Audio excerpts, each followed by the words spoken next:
What about you, Mike? All right. I guess it's all right, Robin. Well, be sure to come back and tell us about it.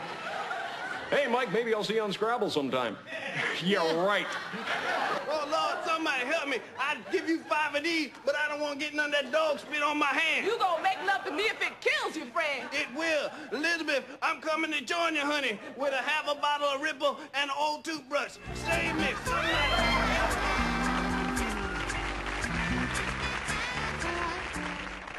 I was buying a shirt at this clothing store, and I was out of cash, so I gave the salesman my Equity Express Gold card.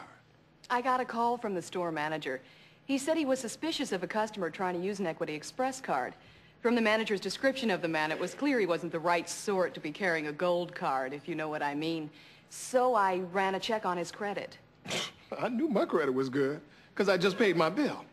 But the manager asked to see my driver's license. I gave him that. My birth certificate, no problem. Mother's maiden name, I had that too. You see, this had happened before. He answered all of our questions easily. There was no doubt that it was his card.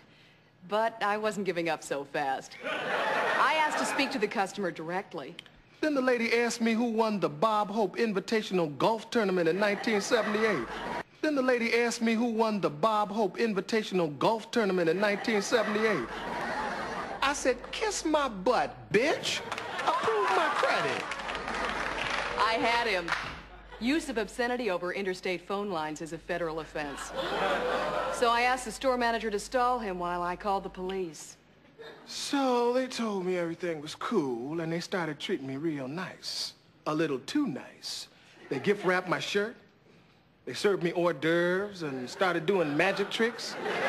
Then it got a little late, so I got up to leave. Luckily, the cops got there in time. Sure, he sued us and won, but it was still fun to do, and the store manager was grateful. You see, helping people is what we're all about.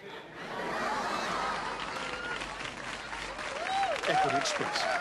Don't leave your crib without it, or your driver's license, or your birth certificate, or your high school diploma, or your blood type, or your passport, or your dental records, or your fingerprints, or a notarized letter from the president.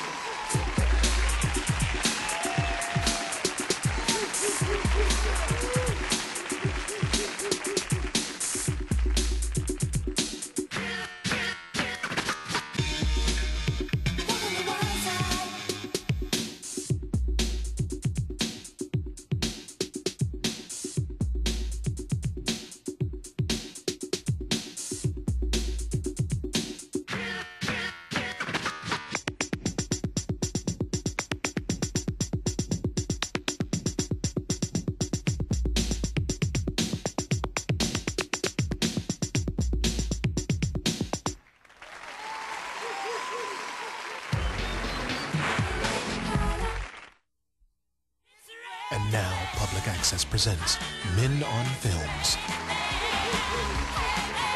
Hello, I'm Blaine Edwards. And I'm Antoine Merriweather. And welcome to Men on Films. We're going to be reviewing the latest film from a male point of view.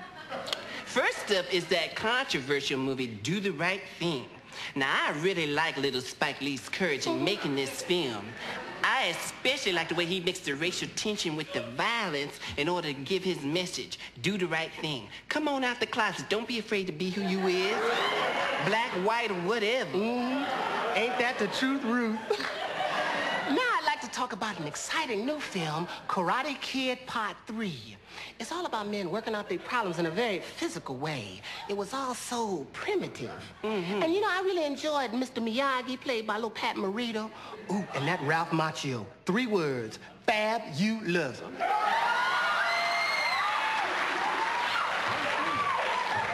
Boy, I hope I look that good when I'm 40. Stop. But I have to disagree. I disagree. There's just too much violence in this movie. Don't get mad.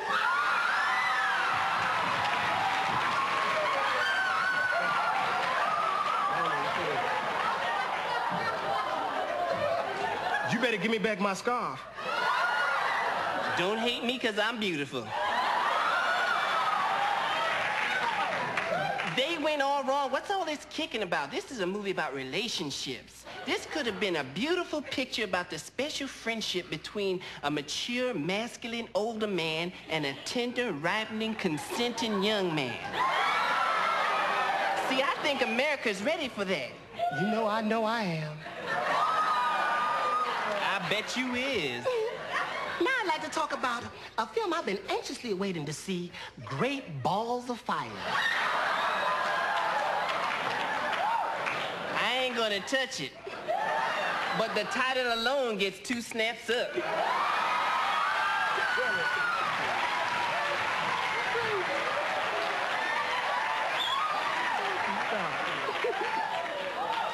Now let's talk about some films that are soon to come out on video.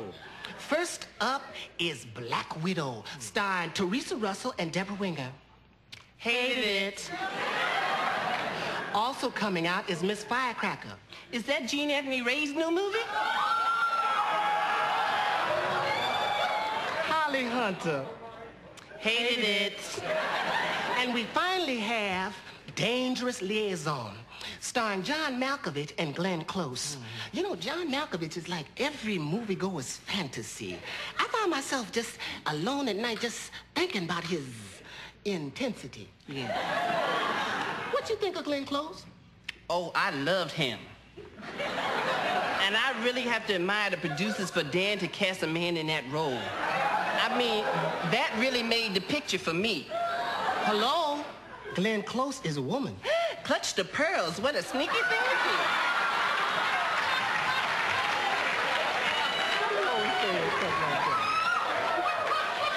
Well, looks like we almost out of time. Would you join us next week when we talk about Mel Gibson's Lethal Weapon?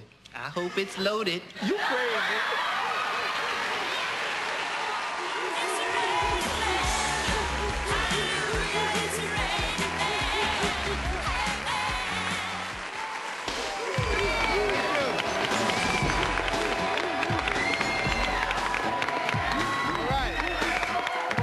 On behalf of the cast, myself, I want to thank you all for joining us tonight.